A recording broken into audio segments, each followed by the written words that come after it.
We're looking forward to what Jack has to share with us. He's going to give us a historical breakdown of how he came from age 28 to get to where he is today, and he calls it his money Bible.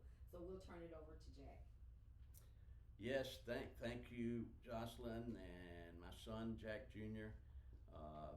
For being on the team for this YouTube channel. And as we bring it to you, people were speaking to me 6, 7 years ago about doing YouTube and that I should be doing these classes and teachings on YouTube, and but that was not my niche, and you have to have a team to do that. And I knew that, and I didn't have an immediate one, so we just kept doing what we were doing locally.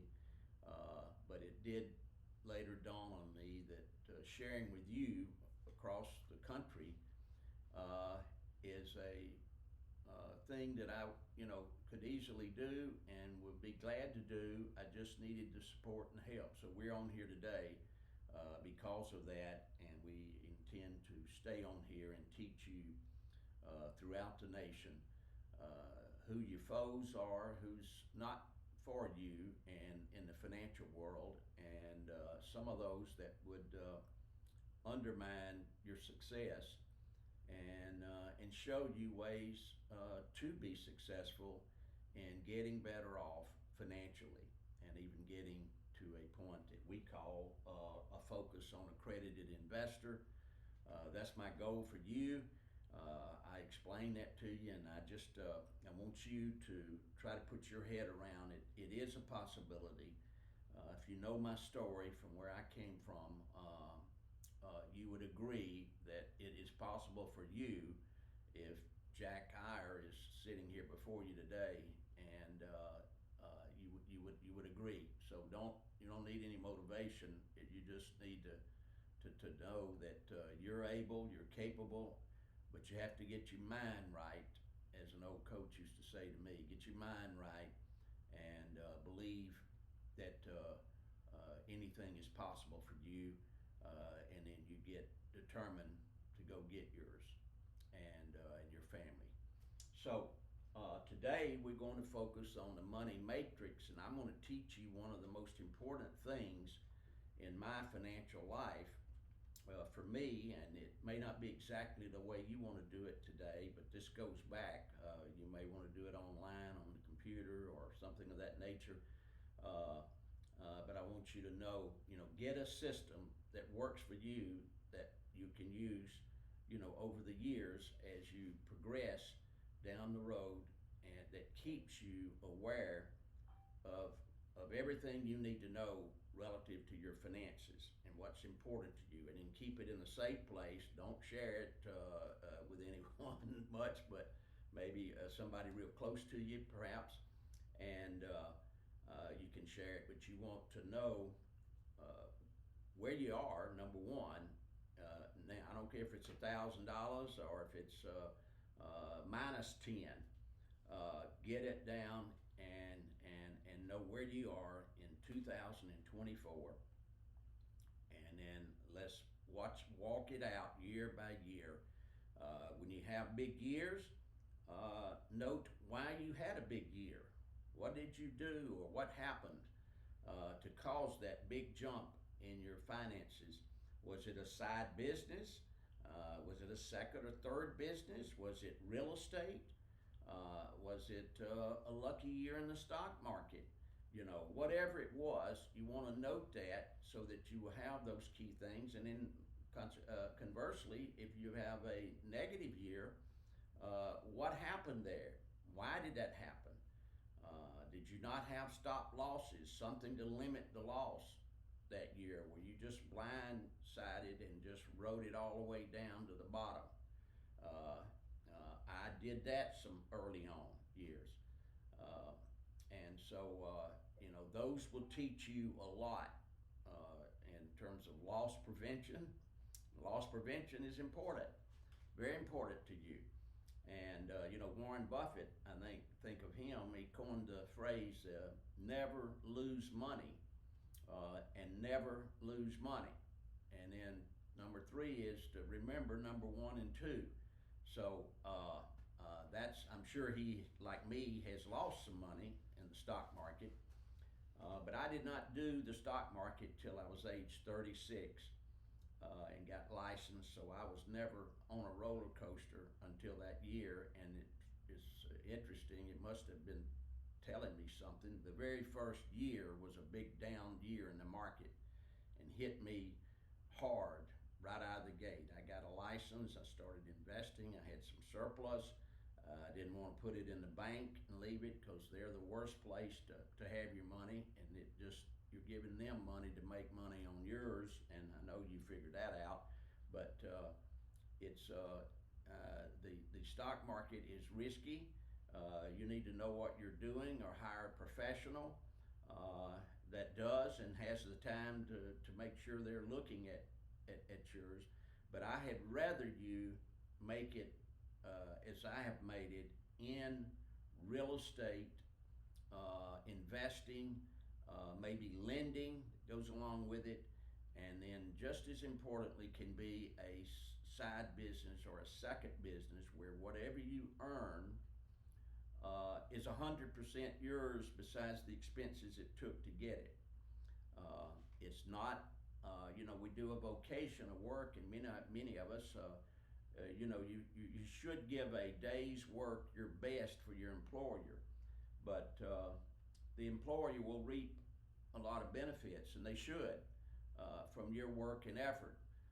But I want you to think in terms of moving over into a model that whatever your worth in your work and vocation and business and financial life, you at some point or some part of that, you're receiving all of it to steward over as you go down the road for your life, for your family, for your well-being, and then for your retirement.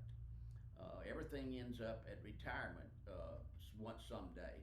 So the biggest, and I'm in the field of planning and doing planning with people, and by the way, I'll throw it out, if you want a one-on-one with me, you should make contact through the site here, and we'll put you on the calendar and schedule. And until my calendar is filled, then you'll get me. And if beyond that, you'll get somebody on our team that will work with me on any planning that we do for you. But we will continually educate you and raise you up in capability to invest and manage your money. You just focus early on about how you're going to earn it and how you're going to get it. And so today I'm going to share with you something very important to me, which is my financial Bible that I began when I was 28. I started at 23, right out of college, and I had no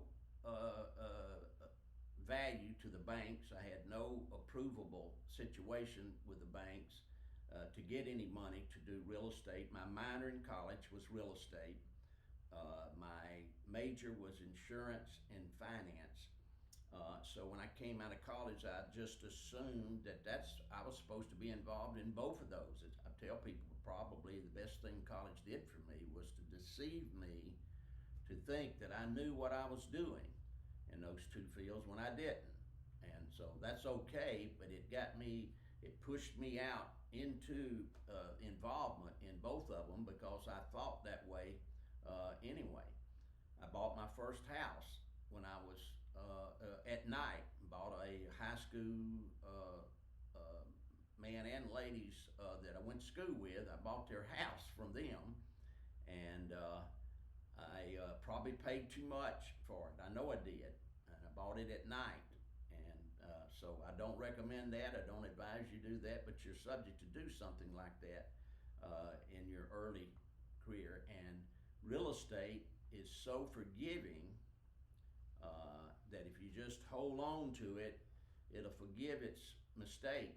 And that house has done that for me. And I bought another one a week later, so I had two in a week, and I was out of resources, collateral to borrow any money from even the source I was using, which is the INS banking system. And that's the reason we title this YouTube along, I guess, with my name for you, is INS banking has been the most important thing I've ever done. where my team here, that's why we help you in that area, and I take appointments and do the planning. But that's where I began. But the first 5 years, I didn't know that. I didn't plan for that to be the case. I just needed some way of getting involved with lending and somebody to loan me money to buy the real estate with, and it certainly wasn't the local banks.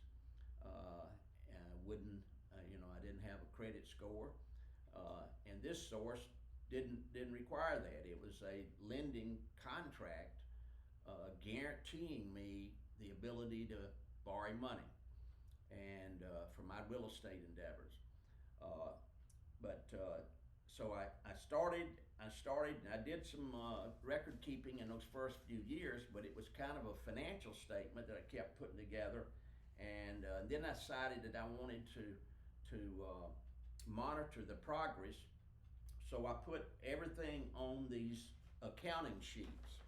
These are literally the first ones that I used, and I wanted to show you them. You can see front and back of the spreadsheet. This was the old spreadsheet accounting. I'm not even sure they make them today, but each one is a year by year progress, or a loss year occasionally, and it allowed me to study where I was going and how I'd done each year, and could look back on it 10 years, 15 years, or forward on it, and analyze what was involved in those years. It motivated me to beat myself. My competition, I wanted to beat the prior year, year in and year out. But basically got down the road a few years, and it began to be just a round number of 10%. I wanted to move everything 10% a year without loss every year, and compound 10%. Most of you know that if you do that, you'll double your assets every 7 years at 10%. I didn't always do that, so some years you have to have some extra there, and I did have some 20-25% growth years that offset some minus years that we had, especially after in the early 90s, 1987 and so forth. So let me tell you how I did. I do a financial statement every year, complete financial statement. I recommend you do that. I recommend you have involvement in your taxes. If you can't do the entire tax return, you should do the key forms of the tax return and turn them into your accountant or your tax preparer. And so you know pretty much how it's going to turn out and you realize pretty close to the results of the taxation. But in your spreadsheet on your financial statement, I took the ingredients that were imported on there and put them on my spreadsheet, including cash, including real estate, including any investments that I had, and then I totaled them up, and I separated what I contributed from my earned income or job income and contributed to that year. It's a separate line, and then the actual rate of return that was applied to my assets. How did I move that? Up or down or what? In terms of my investment and my stewardship over what I had possession of. And I wanted to see those. I wanted to see a minimum of 10%, as I said, but always that was my goal pretty much, that or more. And if you have a big year, you like to back that big year up with a couple of 2 or 3 years anyway, back to back if you can, because it speeds the growth up that much greater. So get a system that works for you. You can see, and here's my current one. This is where I am currently, and you'll see a little sticky note I stuck on there on what I expect to do and what 10 to 15% will change in my finances. that will be going off, and then it's right beside last year's results, and then these other sheets are sheets that have been filled the same way, similar way, side by side, and where the investment is at, and details on who and is holding the investments.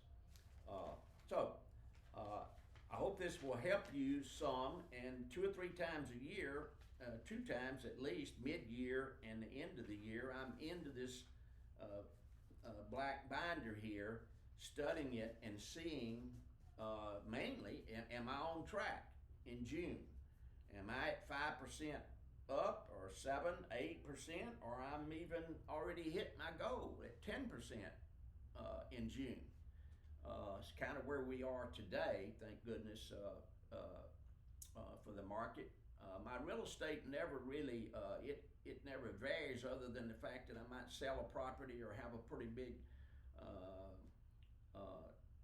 chunk, I call it, in that year or two, because a property or two sold, and so that you got to be prepared again, always prepared, and thinking in the back of your mind, how's this going to affect me tax-wise? Am I operating in tax shelters where I don't have to worry about that, or am I going to owe Uncle Sam, a third of it, or even a half of it, perhaps? And I know I had a young man come in at one of my classes, and he was telling me this was his first year in real estate, and he flipped a couple of houses, and he made like $88,000 that year in houses, but he never allocated anything for the taxation. When he went in February to get his taxes done, the tax preparer told him he owed $38,000 or so. I think it was 38 something for taxes, and he said, "Whoa, what's that for?" So anyway, not to say, he was shocked to know that he owed taxes there. So it is something to be mindful of.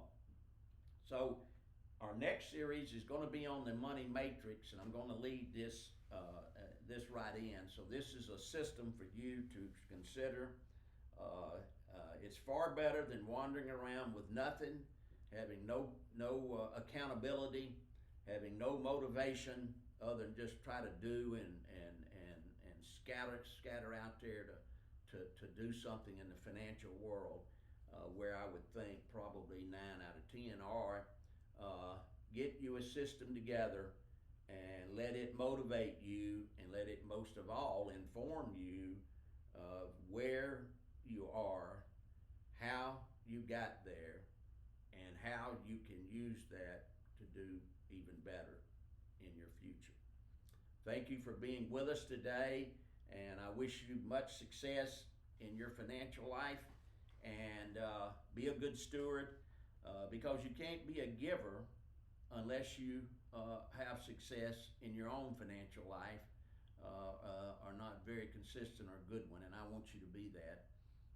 So thank you for being with us today, and we will see you in the next video. Do like and subscribe, and our channel, we're trying to get us relevant on YouTube, and we'll have much more for you coming down the road.